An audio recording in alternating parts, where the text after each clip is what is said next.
All right, Boker Tov, everyone. Great to be with everyone this morning, both to welcome our speaker who we're so excited to have with us today as part of our summer Limmud series talking about Israel. And also it's my first time meeting some of you, my first time seeing some of you on Zoom, some of you I've met in person. My name is Cantor Sydney Michaely. I am the new cantor at TRS, and it's great to be here with all of you again to learn about Israel, to immerse in study, and to welcome our speaker. I've been asked to share a little bit about myself and a little bit about my connection to Israel, our summer Limmud topic, before I go ahead and introduce Huda. So I'm excited to share a bit with you all today, and of course, in the coming weeks and months to get to know all of you better and to have more time to talk. So I have a very deep connection with Israel. I am Israeli. My father is from Israel. He grew up in Haifa, so it's a place that's very, very near and dear to my heart. I feel very connected to it. And I grew up traveling to Israel all the time, at least once a year for many, many years, and participating in just the Jewish calendar and life in Israel. My grandparents still live in Israel, my Saba and Safta, my father's parents, as well as my cousins, aunts, and uncles. So it's a place that I hold very close to my heart. Also, as a student at HUC, Hebrew Union College, Jewish Institute of Religion, I spent a year living in Jerusalem and learning how to strengthen,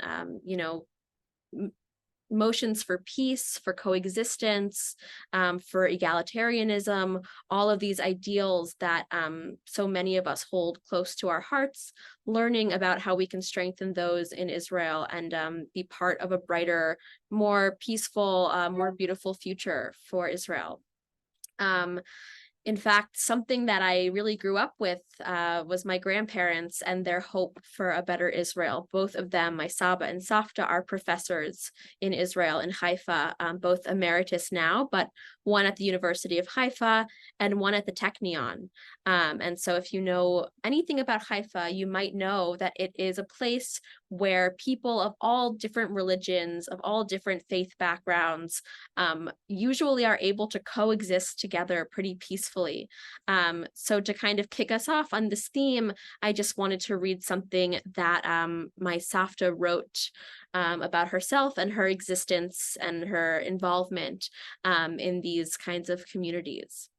So my Safta wrote, my grandmother wrote, daily life in Israel in the mixed city Haifa and on the University of Haifa campus, my home both personally and professionally, provides a unique social laboratory setting for the study of Arab-Jew relations. I am interweaving my teaching, research, and public activities into models of cooperative, participative action research. I have involved in this work via my studies, focusing on issues of coexistence and conflict resolutions between Muslims, Christians, Druze, and Jews from different ethnic groups. Identity and political development, as well as religions and religiosity, have been connected in my work to gender and women's empowerment as well. She writes, I'm blessed with students and colleagues in Israel and abroad who have created a special and diverse academic community. So her work has certainly inspired me to hope for a better future for Israel, a better tomorrow, and to see the beauty and strength in what we have today. So that's just a little bit about me and my connection and my background to this special place, this sometimes complex place, but a place that is deeply important as who I am, as a cantor, as a Jew, and as a person. It's now my pleasure to introduce our speaker today, Huda. And as we said, this is recorded, so we'll be able to provide this video to anyone who wants to watch it back.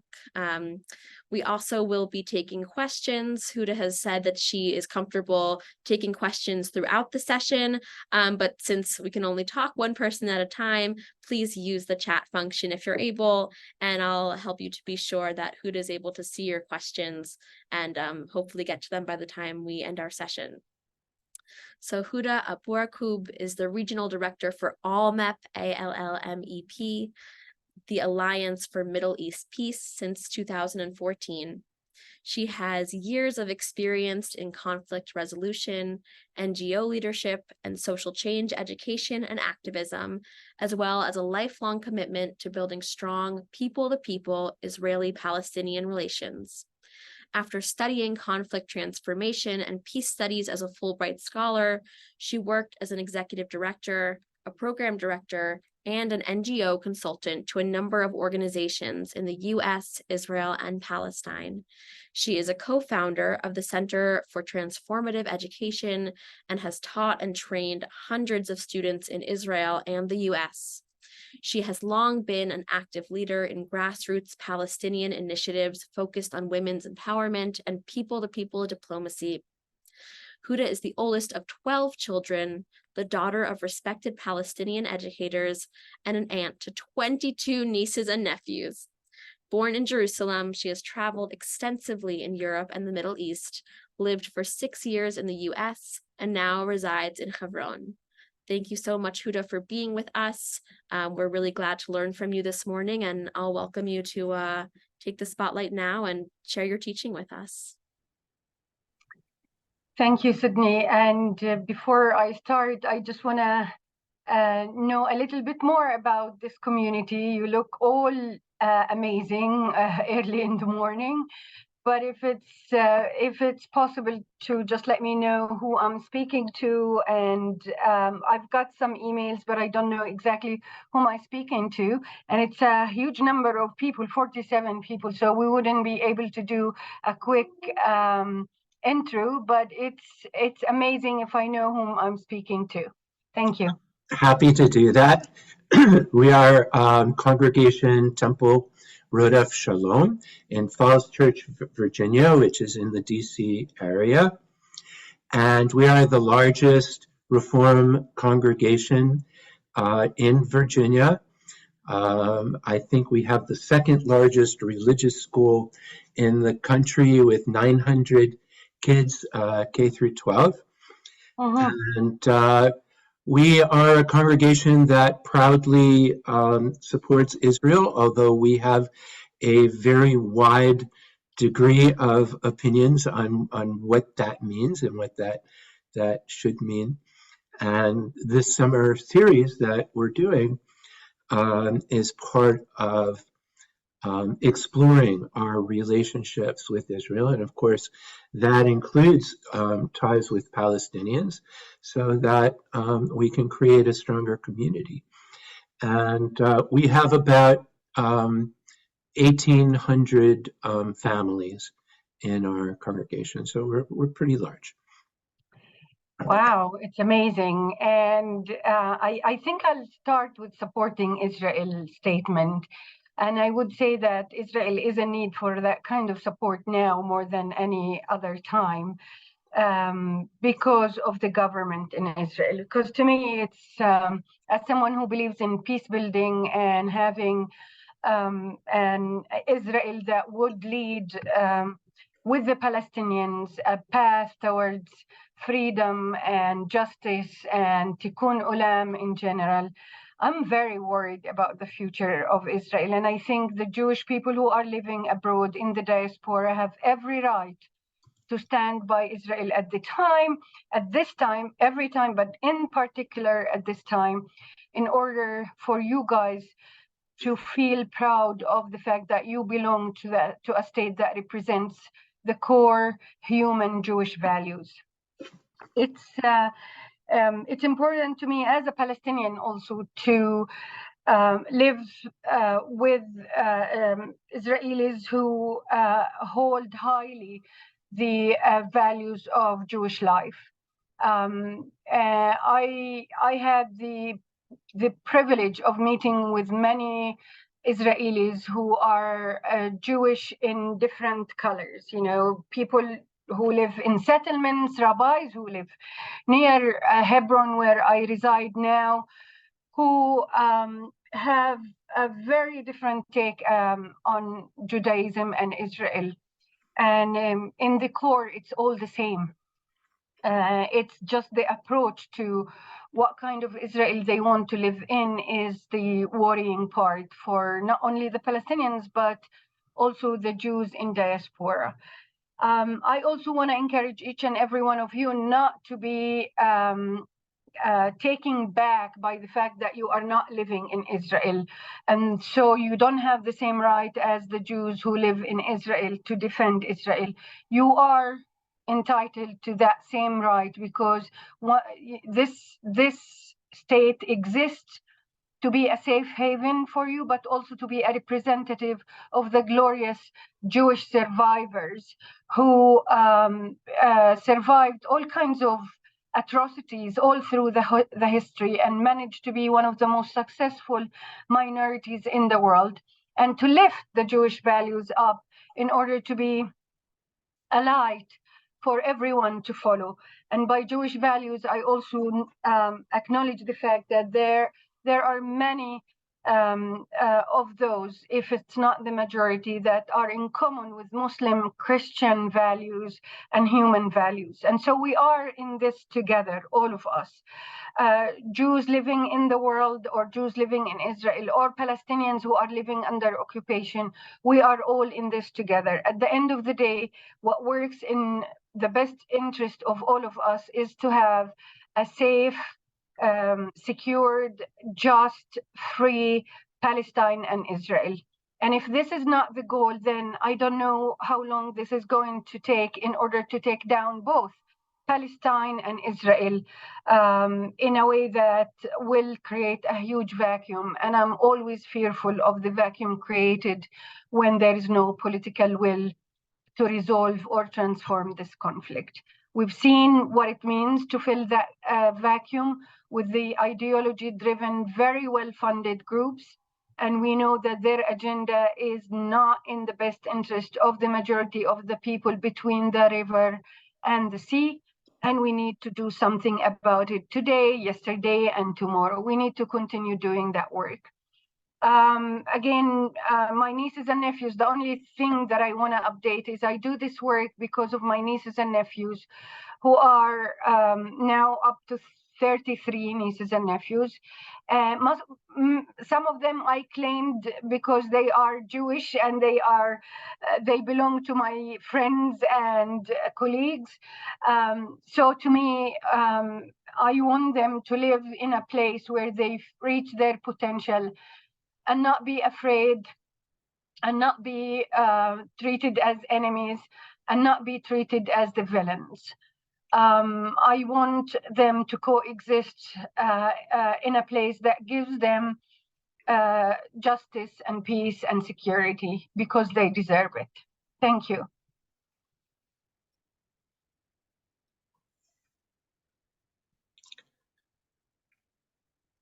And I'm good with questions, so please don't refrain from asking any question, even if you think that question is inappropriate. We are at a time that anything that is called politically correct is not going to help. So please feel free to ask me any question. I know very well my community, but I also know to some degree the Jewish Israeli community also.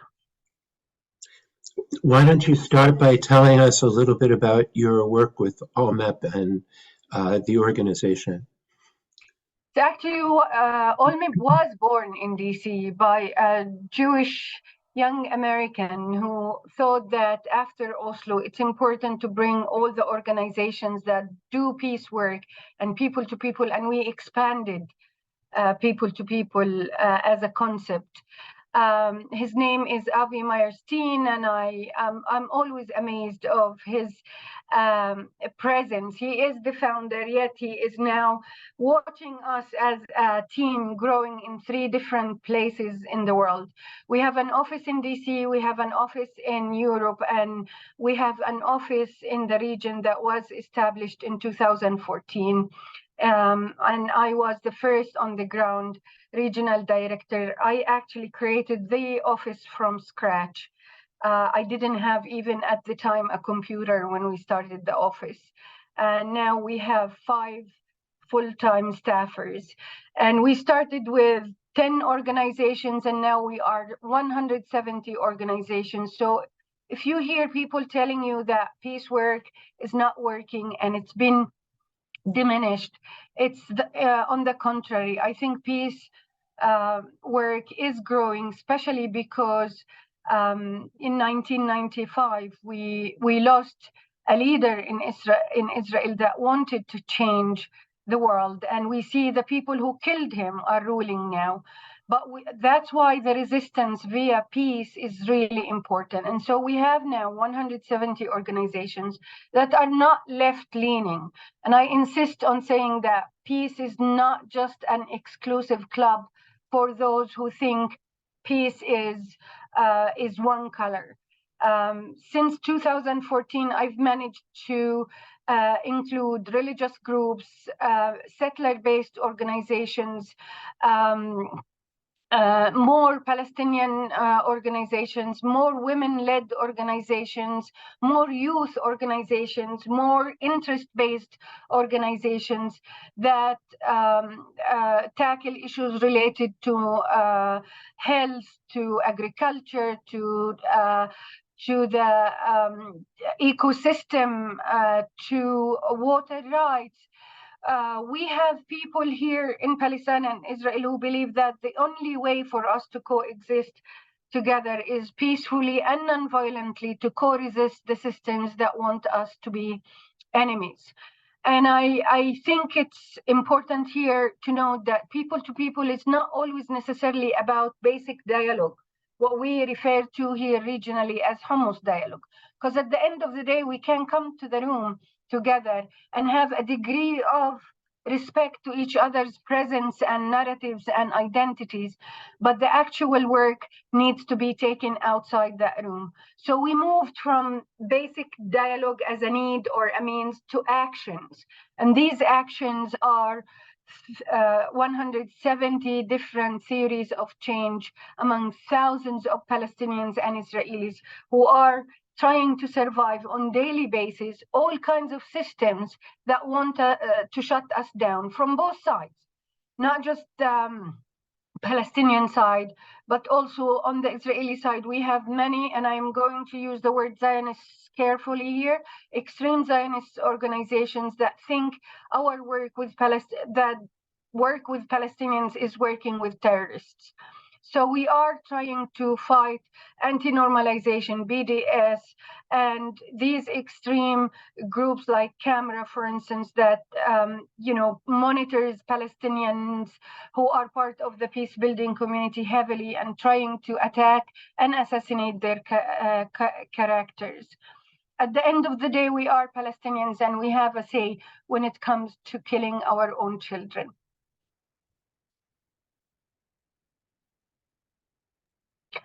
I wanted to say one of our biggest successes is that we've managed for since 2003 to recruit all kinds of monies from the United States and the world in order to support this community. Not only getting them resources in terms of money, but also a lot of attention. Our community has a seat now in every level of policy work, advocacy work, and also grassroots work. And so I want to give credit to all the American Jews who helped us making Netta Lowey Act a law towards the end of Trump's era, which was one of the worst times in terms of politics and decisions and involvement in the Middle East. The only success that managed to happen because of your help was the Netta Lowey Act, which she insisted that this is going to be her legacy. Another Jewish woman who believed in Judaism and Jewish values as a way of freeing people. Thank you so much, Huda. We are so happy that you are able to listen to our questions and hear us and be open to all the things we're curious about. And I'm already seeing some really thoughtful questions. So I think because there are so many questions for the next little while, we will go in the direction of taking some of these questions in an interview sort of style and hearing Huda's responses. And again, we encourage your questions in the chat or directly to one of us if you'd feel more comfortable. So one of the questions we received, Huda, please tell us more about your community and its current or most prime concerns. Access. Our prime concern now is that we are being literally fought to have Israelis and Palestinians meeting. The permit system, the refusal of using venues inside Israel to get Palestinians and Israelis together to do summer camps and to do strategic planning. The peace space physically and mentally is shrinking. And we are, when we have a meeting, we go all the way to different places in Israel and different places in sea areas in Palestine, because the Israelis are not allowed by the Israeli law to be in areas in the West Bank. So there are sea areas that are also going under a lot of threat by the confiscation, by the home demolitions. So we are not able even to have places where we can meet. And the other threat on the Palestinian businesses in sea areas are also coming from the anti-normalization groups. I wouldn't say that it's as intense as a military act, but it's making people's lives very difficult to meet. And when we think of getting, like today, I have been working on a crisis mode all the time with the Bereaved Family Forum to find a place for them in the world in order for their children to meet and do their summer camp that they have been doing every year. It's children from both sides who belong to families who lost their children to the conflict. And we are trying to change the narrative among them by the work that we are doing through the Bereaved Family Forum. They were denied by court an access to a school that they used to do that camp in because the Palestinian children are terrorists. And now we have been doing this for the whole day, trying to call organizations, venues in Jordan, coordinating places in Cyprus in order to get them the funding and the access for them to meet and do the summer camp, especially after 2 years of Corona, where people didn't meet and are very excited to meet. So if people tell you that the Palestinian interest in peace is less or the Israeli interest in peace is less, it is less because of the lack of the convening places. We, ALLMEP, are the convening party. We do our best calling ambassadors, working with COGAT to get permits and to get security for these children to meet. And hopefully they will. We are working on a plan B in the Dead Sea. Inshallah, it will work. Thank you so much, Huda. That was a very interesting and clear examples of some obstacles. The next question I received might tie into that a little bit. This question starts: there are many people-to-people programs that foster relations between Jewish Israelis and Arab Israelis. However, the Palestinian leadership seems unwilling to normalize relations with Israel and accept the presence of a state of Israel anywhere in the land between the river and the sea. Do you see any hope for less radical leadership among the Palestinians? First of all, I don't think there is, the statement is correct. Whoever said that, the statement is not correct. The Palestinian leadership is still calling for the two-state solution. The whole Palestinian, by the way, I am not a defender. I am not a fan. The Palestinian Authority as a project is one of the worst projects that was imposed on the Palestinian people. And this leadership is failing the Palestinian people on all levels, but they are still the only ones who are calling for the two-state solution and a recognition of Israel as a state, but not a Jewish state. There is a difference between, and you guys need to make that difference. There is insistence of the extreme Jewish government on a Jewish state rather than Israel as a state. And we as Palestinians have no privilege in distinctioning between Jewish and Israeli. We understand why Jewish is really important for the Israeli people, but from a justice point, we know that Israel is not only Jewish, it has other minorities within it. And so there is this this misunderstanding when it comes to Palestinians refusing a Jewish state. It's not refusing the Jewish state. They are also very much refusing to have a Muslim state in Palestine. And I'm one of the people who are against that because it discriminates against the Christians and the Jews who are part of what will be at some point a Palestine state.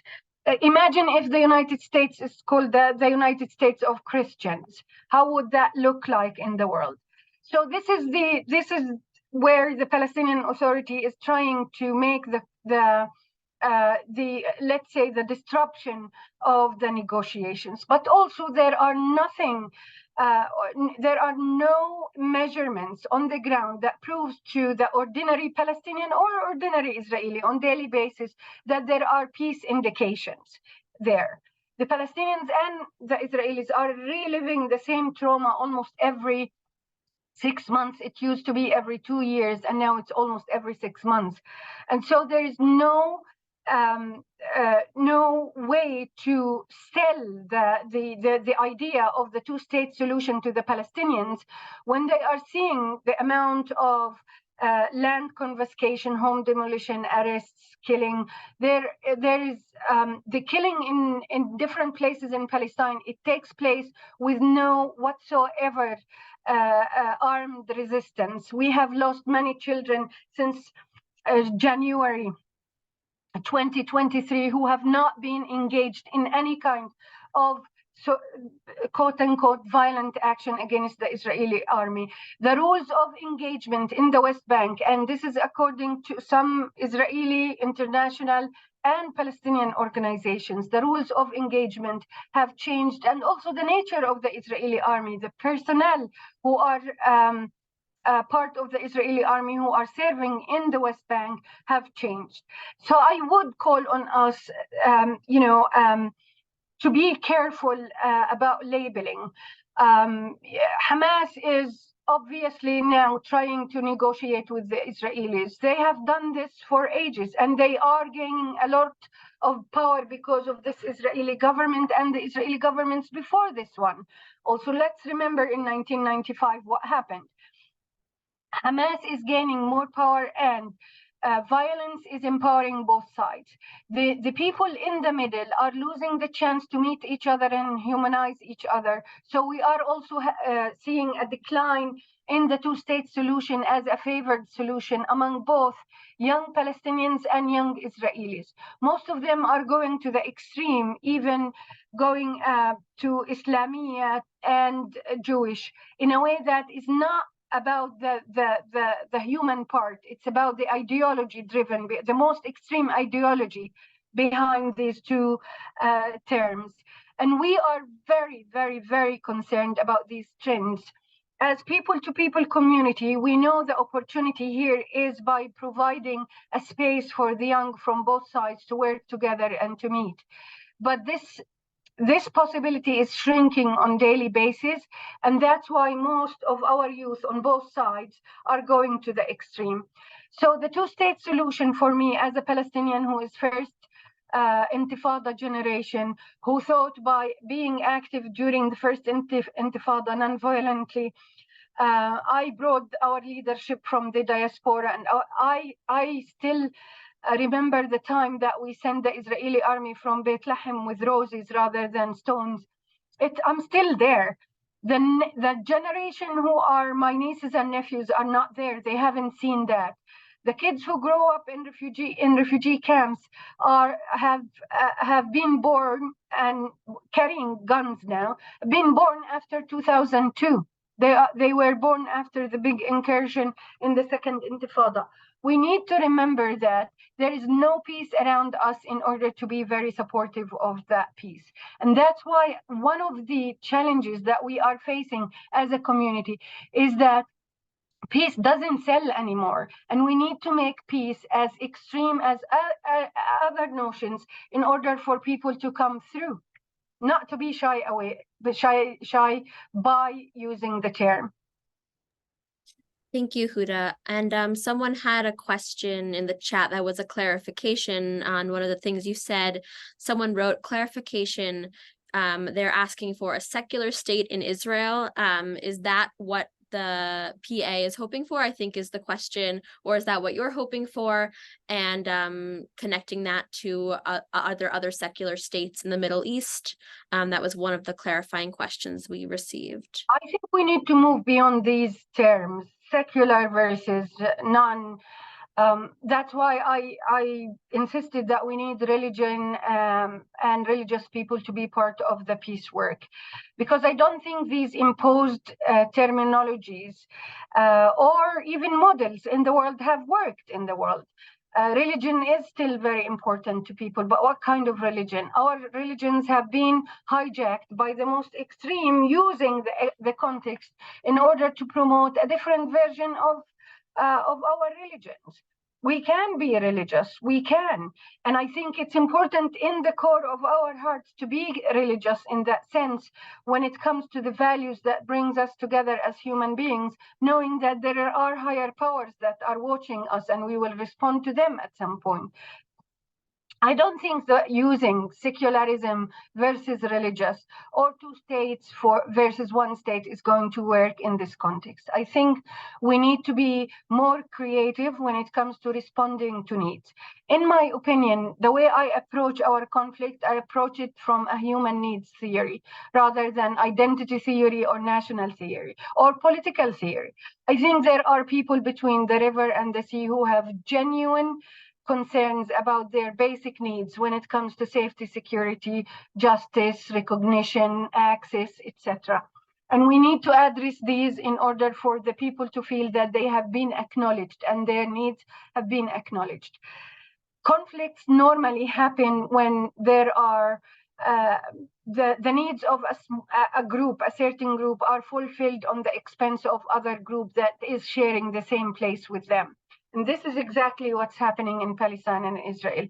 And instead of sharing, we are trying to make these spaces, including resources like water, a right for one group rather than the other group. Just imagine if we are sharing all of that. Imagine the technology that will be born as a result. One of the organizations that is part of ALLMEP called EcoPeace, they have done amazing work in order to do water desalination technologies. They were the ones who stepped in Gaza when the water was not drinkable anymore. They negotiated deals all through in order to save some of the resources in Gaza. They are the ones who are advocating for equal rights in the West Bank. And it's a Jordanian, Palestinian, Israeli group that are doing this kind of work in order to prove that resources, when they are shared, they are more blessed. Let's use a religious term here. And so I think it's important for us to refrain from what is not working. Secularism is not working in the world now. I don't think it's becoming a successful model in the world, unless secularism means that human rights and human needs come first. Thank you, Huda. Going back to some of the questions, we have a few questions in this similar vein. Folks are interested to know what you feel that, someone like us in our community at Temple Road of Shalom, or the 50 members on this Zoom, aside from donating to ALLMEP, which is a wonderful organization, as you've shared with us, what are some actions we can take to help support this work for peace? I think one of the most difficult jobs that we have now, or missions as individuals in the world who identify themselves with one group or the other, is to try to make the case that this polarization over Israel and Palestine is not helping the Israelis or the Palestinians.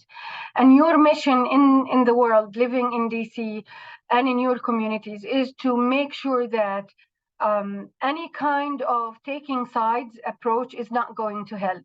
And we have to be standing together for both the Palestinians and Israelis, taking into consideration both communities' grudges, needs, concerns, fears.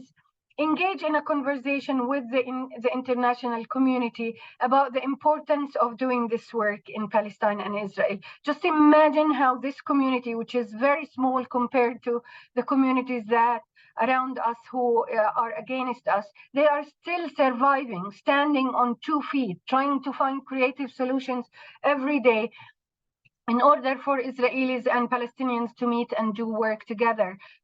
Some sort of a coexistence under extreme living conditions is unheard of. We need to give the world a story that is not about violence and killing from both sides. We need to give a story to the world around us that there is possibility for coexistence on equal, just and peaceful footing. I think it's important for you also to continue supporting Israel by holding it responsible, by holding it accountable, as much as also the Palestinian people. No funding should come without strings. There should be, we talk to international communities on daily basis. I am traveling to Europe in a few days in order to make the same case that you cannot give money to the Palestinian Authority without holding them accountable when it comes to corruption and when it comes to law and order, when it comes to elections, when it comes to every aspect that has to do with building a viable state. And the same thing with the Israelis. The Israeli government need to understand that more land confiscation, and more killing of Palestinians is not going to create a safe Israel at all, because security is very interdependent. If we both feel secured in the same place we are living in and we have an access to it that is dignifying to our human needs, I think there will be security for all. But in security on a tip of a gun is not going to help, not anyone in the world. It only gives money to those who are part of the gun cartel all over the world. And in the United States, this is a huge issue. So we need to all try and advocate for a more peaceful, demilitarized world. I understand the need for military presence, but it cannot be that presence for peacekeeping rather than war. We need those maniacs in the world like Putin and others who initiate wars every now and then against other group of people just for the fact that they are some sort of greed. We need that to end. We need to give more time for youth in order to reclaim their space in the world. No offense for the old. I am 54 years old, and I think I'm out of my creativity when it comes to thinking of a vision for the future. When I sit with Israeli and Palestinian youth, I know they have it. We need to give them the access to fulfill it. And it's very peaceful. And I know sometimes it's very difficult to think that Palestinian youth and Israeli youth sitting in the room, mostly women, by the way, I have to give credit for the women from both sides because they are the most engaged. They want genuine peace. They want genuine security. They want to feel that they are part of a larger community that believes in justice and equality. So I think this is one of the things that you can continue supporting us with, lifting up these stories coming from Palestine and Israel, lifting up the voices that talks about Palestinians and Israelis in one voice rather than in two different tones, lifting up the policies that support people to people and peace building rather than guns. Thank you. And I will get to all these questions. I am skipping around a little bit to connect one bridge of thought to another. So if I haven't gotten to yours, I promise I will. Thank you so much, Huda, for sharing those thoughts with us. You talked about amplifying voices. We have a comment and a question in the chat. The comment is, my Israeli family, 2 generations of kibbutznikim, were politically disengaged until now. Now, as many Israelis we see they are in the streets, protesting against this dictator. But this is obviously an isolated episode for many Israelis. So the question is, are there leaders, either Israeli or Palestinian, that you associate with a just peace? And you were talking about amplifying voices. And if you have some of these people you can share with us, how can we be participants in amplifying the voices of these leaders? So first of all, I'm very proud of the civil society in Israel. The investment that many Jewish foundations had put for years in civil society in Israel have paid off now. I can see millions, hundreds of thousands, 2 million people taking to the streets on every Saturday, sometimes every day, because they want to reclaim a dignified sense of Jewishness and Jewish values. And I'm proud of them. Even if the occupation is not a huge part of their agenda, there is a group called the Anti-Occupation Bloc. I go to almost every other Saturday. I stand by them. I see young Israelis carrying Israeli and Palestinian flags. I speak to them. I see hope. I see leaders. And I see the same also on the Palestinian side.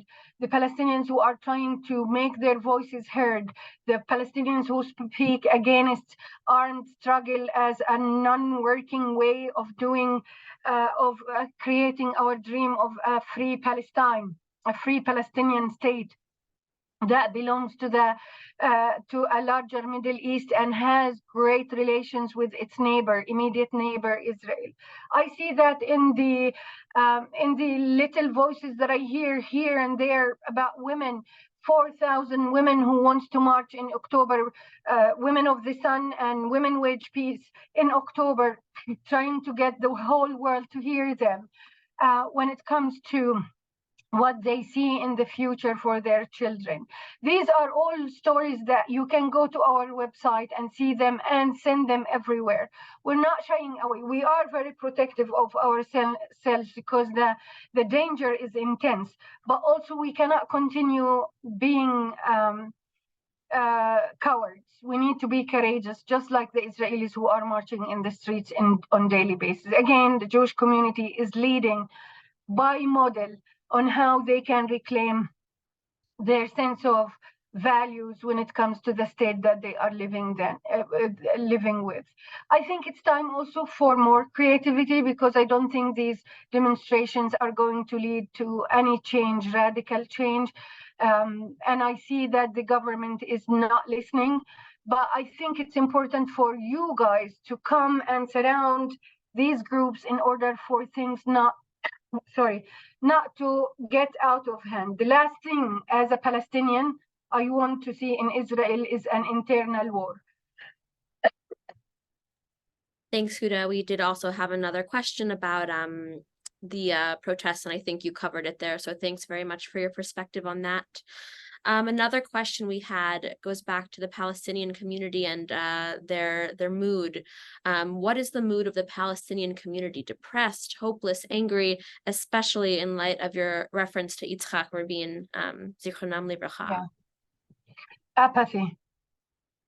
It's the underlying, and it's okay. Sometimes when you are in a conflict that is targeting your life and your children. I talk to many young Palestinians. The minute they carry their firstborn, their sentiments change completely. They become more protective of their own. And there is there is now a cocooning mentality in Palestine that we want to protect our children from being recruited by this group or that group, or being Hamas or being Fatah, because these are the political parties that you can belong to. I see more and more women engaging in changing the narrative when it comes to what it means to be a Palestinian who is a freedom fighter. I see a lot of resentment to our leadership, but also a lot of resentment towards the international community that is seen as powerless when it comes to Israel's actions on the ground. I see a lot of despair when it comes to the two-state solution. Still, it's one of the favored, but it's on the decline. I see many young Palestinians who are seeking a chance to leave.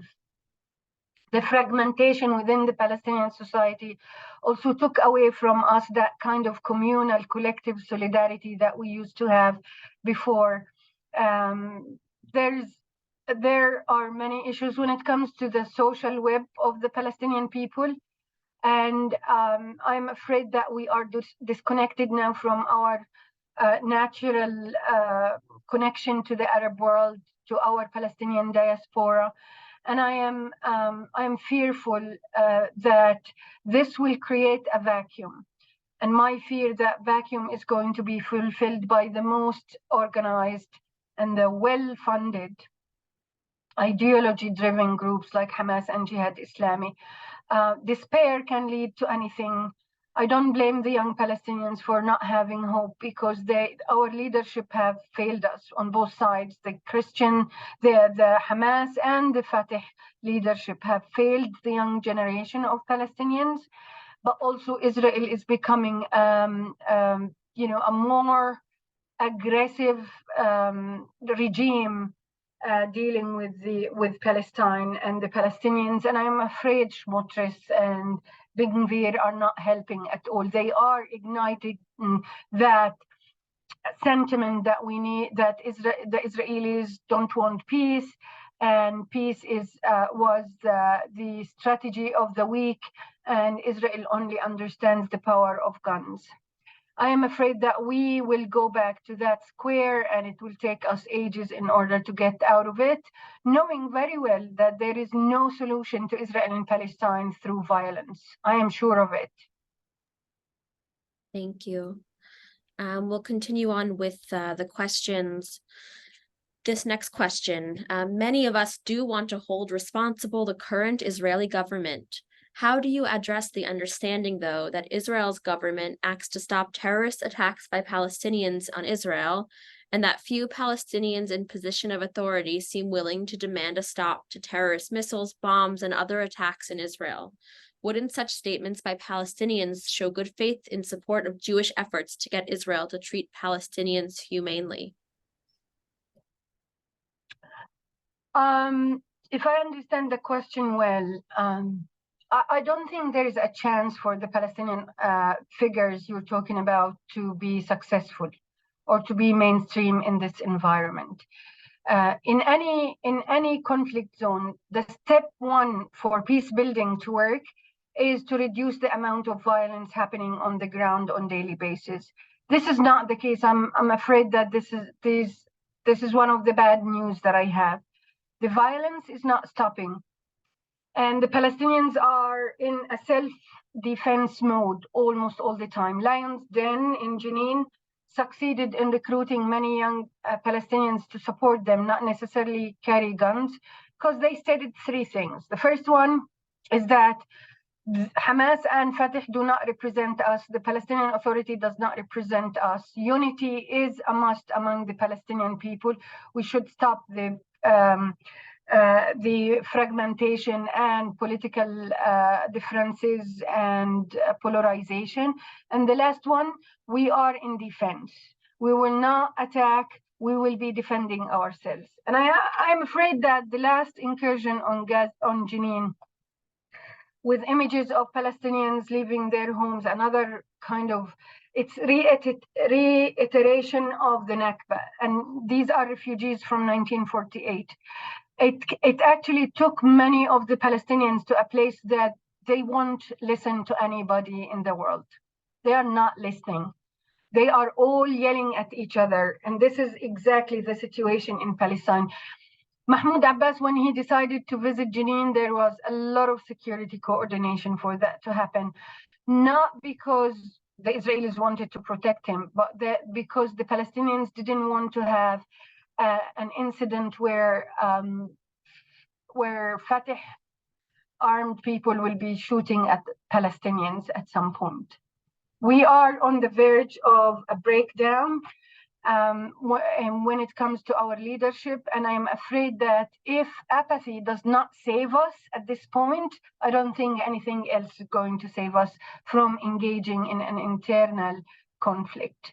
So one of the things that I would encourage all of us to think about is how we can create indicators of peace on the ground on daily basis in order for the young Palestinians and the Israelis to believe that there is a chance.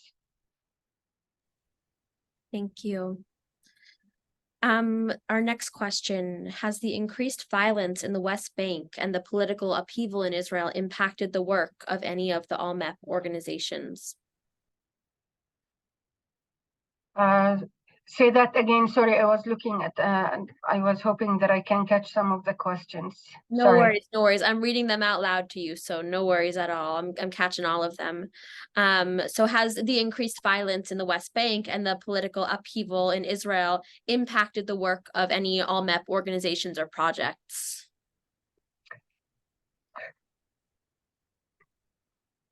You know, all the Palestinians who are part of this community think that nonviolence is the only way for liberation.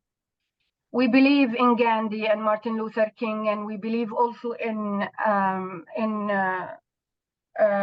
you know, even the religious among us still believe in the peaceful notions in our religion. We have savvy leaders among us who understand the fact that there is no way that violence is going to get us anywhere. We pay more prices for violence than anything else. But it doesn't seem like it's fair that we are using, as Palestinians, again, just you guys need to make the distinction between ALLMEP and Huda. I am the regional director. ALLMEP has different political statements. You can follow them. I'm trying to give you an insight on how the Palestinians think, because I know my community very well, but that doesn't mean that it's ALLMEP's statements. Make sure that this is the case. I need to do that. And there are things that I want them to keep to be off record, like my criticism of the Israeli government or Hamas or the Palestinian Authority. At the end of the day, I am a woman who lives in Hebron that needs access to the world. I cannot be prisoned by the Palestinian Authority, attacked by Hamas, or by the Israeli authorities. This is the amount of cautiousness that the peace-building community is operating within. So please make the distinction between ALLMEP and Huda. I don't think it's fair always to label one side of being violent, but the other side is not. We are both violent. Let's just live with that for some time. You cannot compare the amount of guns and missiles that the Palestinians have with the almighty Israeli army. You cannot compare the funding with that or that. I can agree on the fact that it's all actors from outside Palestine and Israel that is supporting that violent part of the Palestinians and Israelis. But we have to come to a realization that you know, the Palestinians are not leaving. Period. They've tried that. They became refugees all over the world. The countries that got them as refugees are treating them as the worst human beings on earth. Lebanon case is one of those cases. The Palestinians in Lebanon, if you think of anyone who's thinking of the right of return, it's the Palestinians who live in Lebanon. The Palestinians who live in Jordan are not. It's a different case. The Palestinians who live in the diaspora are not. But at this moment, even if the borders are open for the Palestinians, they are not going to leave. Because what happened in Syria, in Al Yarmouk refugee camp, is another testament that we are the ones to pay the price for any kind of conflict happens anywhere in the world. We are the first to be accused, okay? So there is a lot of work that has been done since 1993 in order to change our thinking when it comes to a free Palestine. We reconciled with the idea that Israel is here to exist. We are hoping that Israel also will come to its senses at some point and realize that the Palestinians are not leaving, and wiping them off is not going to resolve the issue, and making them refugees is not going to resolve the issues. So we are left with two solutions, the one state and the two states. As a Palestinian and as ALLMEP, we believe still in the two-state solutions. As the young Palestinians, 80% of the young Palestinians don't believe that Israel is interested in a two-state solution. And that's why they are thinking there will be a one-state solution in which we will learn how to be civil rights advocates, just like what's happening in Israel now. So again, thanks to the Jewish people, we are learning what it means to be living in a regime where the government is not listening to us. So we take to the streets. We're learning tools. But it's not, I think it's important to address that fear that is being fed by narratives about how violent the Palestinians are.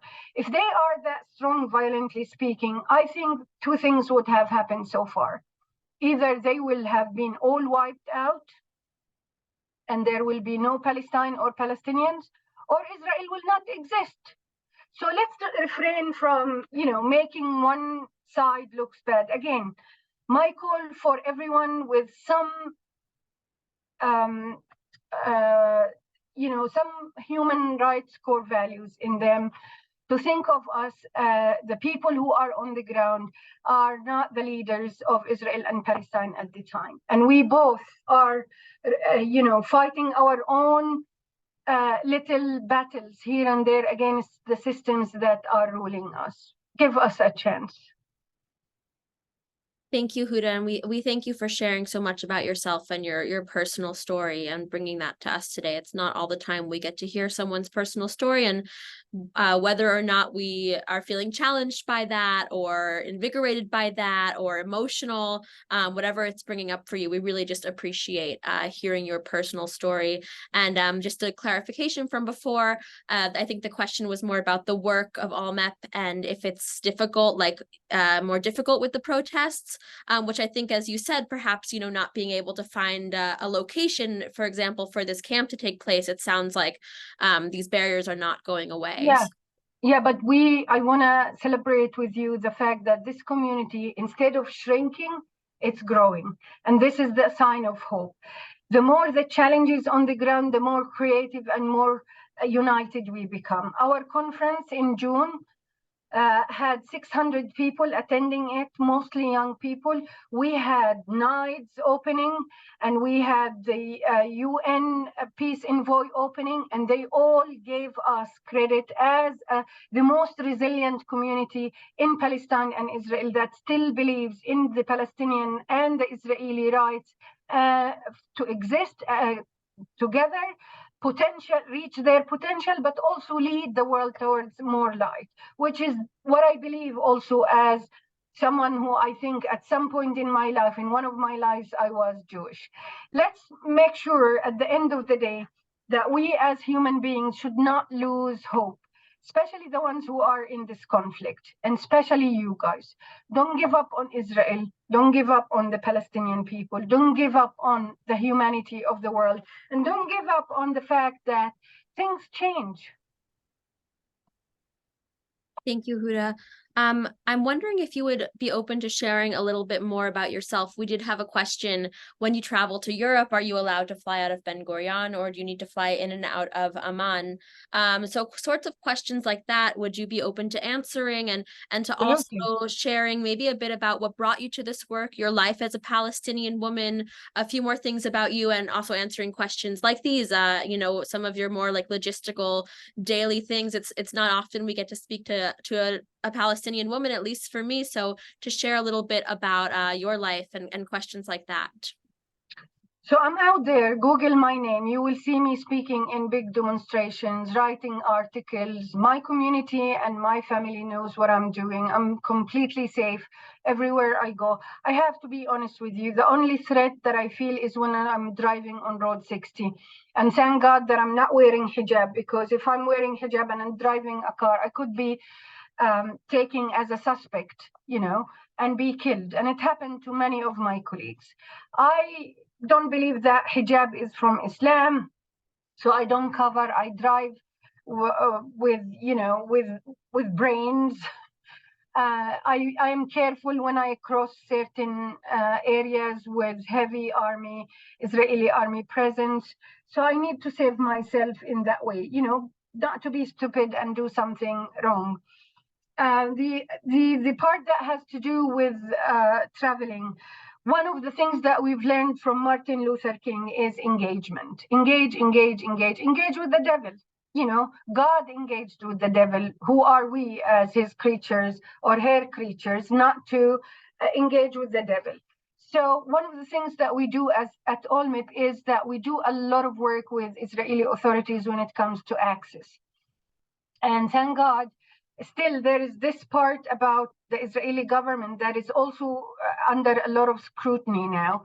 That is the permit system. They are under a lot of attack now. So desperately enough, they had to meet with ALLMEP in order for us to help them design some sort of strategies in order to help Palestinians and Israelis to keep meeting.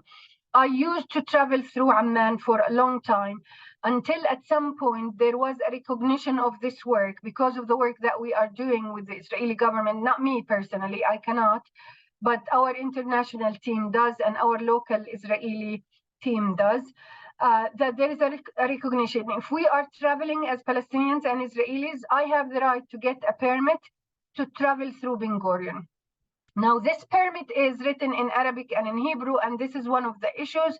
So when we are traveling in the world, it takes time for us to get on a plane. I was in many places where I missed the plane because they didn't figure out the permit. Now we are talking to them in order to add few English words there on it.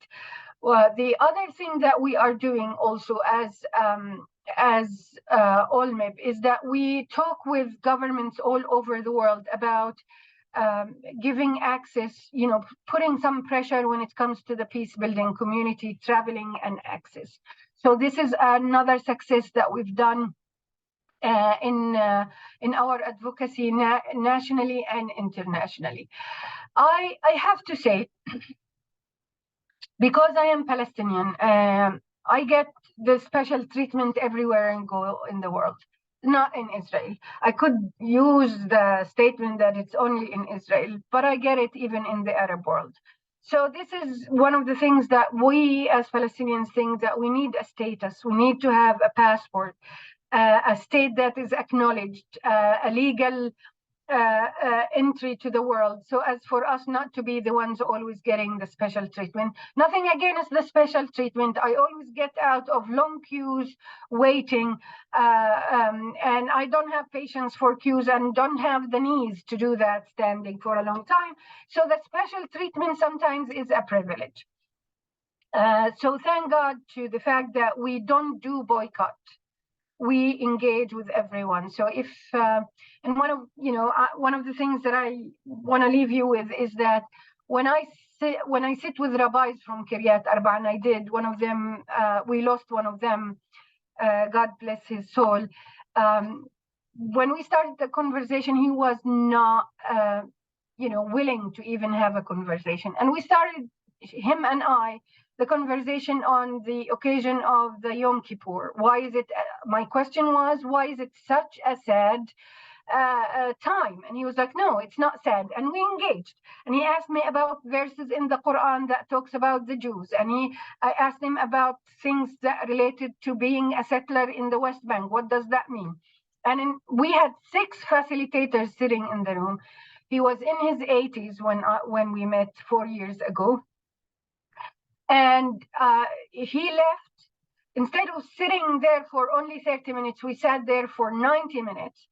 He left with tears in his eyes and a wish for the Palestinians and the Israelis to march together towards the light. It doesn't take that much for human beings to sit in a room when they engage on a human level.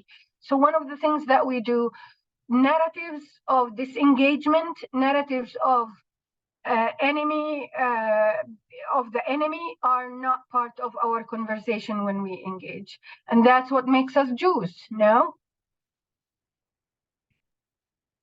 Thank you, Huda. We have a few questions in a similar vein. A little bit about wanting to understand your views and ALLMEP's views, and perhaps they're different, and you can certainly explain that, about your goal for coexistence, if there's a possible fully peaceful outcome that is not just about reducing violence, but is going to completely ending it. These are some of the questions that are rising up from listening to you speak. So again, if your views differ from your organizations, I think we'd love to hear both perspectives. So according to our organization, we don't take any stand for or against any political agreement. We are a convening body, we are a network. We speak on behalf of our members by giving them the voice to speak, by helping them to reach out to the world, by advocating for their nonviolent programming, by doing everything that we can in order to get their capacity grow, in order to receive more money, by getting them the money, etc. But when it comes to political solutions, we as ALLMEP have no say, because our members are also having different opinions about it. We have all of these organizations were established after Oslo, so they are still bound by the two-state solution as a mantra. That doesn't mean that they all believe that the two-state solution is going to happen. Me personally, as a Palestinian, again, who was the first Intifada generation, I still believe that we need that divorce. We need to have our own state. We need to have the flag. We need to have the passport. We need to have the airport. We need to feel that we are full human beings and living in a democratic state that respects people's opinions and has diverse political colors. Now, is that possible tomorrow? I don't think so. Is there enough willingness in the world to end the Israeli conflict? I don't think so. Looking at what's happening in the world, we are towards the bottom of the world's priorities. Is it left to us in order to resolve our issues? Definitely yes. So one of the things when I think of coexistence is this. The reason for coexistence is to resolve our issues, to address our traumas, to address our narratives of the other, to address the educational system in both sides, to make sure that we are creating a space for new narratives of equal standing. Now, that equal standing can be in two-state solution and can be in one-state solution. Who are the people who are against the two-state solution on the leadership level? It's our leaders. And I have to say, and to be honest, it's the leaders on, because Hamas, I don't acknowledge Hamas as, and again, this is off record. I don't acknowledge Hamas as a leader in the Palestinian side, but they exist. The Palestinian Authority still has the two-state solution as its own and only game. They're not even thinking of other games, because it's the project that brought them from the diaspora to rule in Palestine. They are being compromised by the Israeli consistent one-sided measurements. So for me, this community, the people-to-people, the peace-building community, is trying now to fill the gap, build a future for the young Palestinians and Israelis to be political leaders in a democratic context, or preparing them to a situation where we will not be acknowledged as citizens of a two-state or a one-state. And I think this is the most responsible thing that we can do as a community now. ALLMEP, politically speaking, does not even post stuff that has to do with what's happening or making statements when violence happens. But me personally, as a Palestinian, one of the things that I do is always call for a just look at the Palestinian rights, treating them also as human beings who are entitled to security, safety, and citizenship. Thank you, Huda. Before we wrap up in just a few moments, are there any other questions that haven't been asked and answered yet?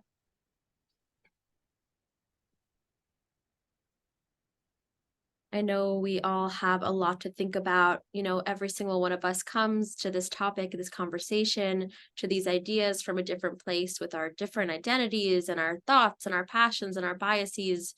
And something that I've certainly learned today is that there are so many people out there who are working on this and who are willing to stand together and march toward the light together. So before we wrap up, Huda, if you'll allow me to share a little bit of song, we can perhaps sing together. Odiavo Shalom Aleinu, Shalom, Salam, togetherness. Inshallah, inshallah. Please join me in singing. Odiavo Shalom Aleinu, Odiavo Shalom Aleinu, Od yavo shalom aleinu ve'al kulam. Od yavo shalom aleinu. Od yavo shalom aleinu. Od yavo shalom aleinu ve'al kulam.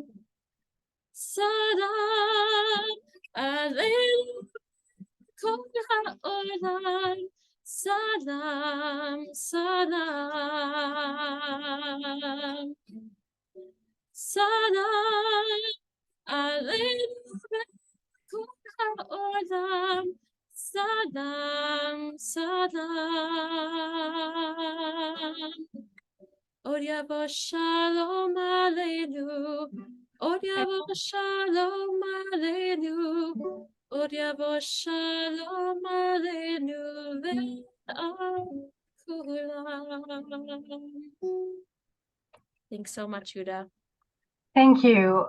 Please remember that Israel is important to me as much as it's important to you guys, and nothing cannot be resolved without talking. So let's keep talking to each other. It's the most responsible thing that we can do now. Thank you very much for giving me the space to bring my heart and brain to you. Thank you so thank you so much, Huda. We are inspired by your vision and your call for justice and peace and hope. And thank you for helping us learn more about the work of ALLMEP. Really appreciate that. I do want to let everybody know that we have 2 more programs in this series. Next Sunday, Mary Namayas, who works for IRAC, the Israeli Religious Action Center, and deals with issues of freedom of religion, the exclusion of women, advancing public transportation on Shabbat, and so much more, will speak about the courts in Israel and the relationship between the Knesset and the courts.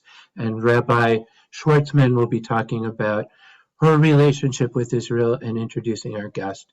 And our final presentation on the 30th will be an in-person lunch with Rabbi Josh Weinberg, who I'm sure you know and hear from on a regular basis. And he will engage us in really thinking about our own personal relationships with Israel and moving forward a time of peace.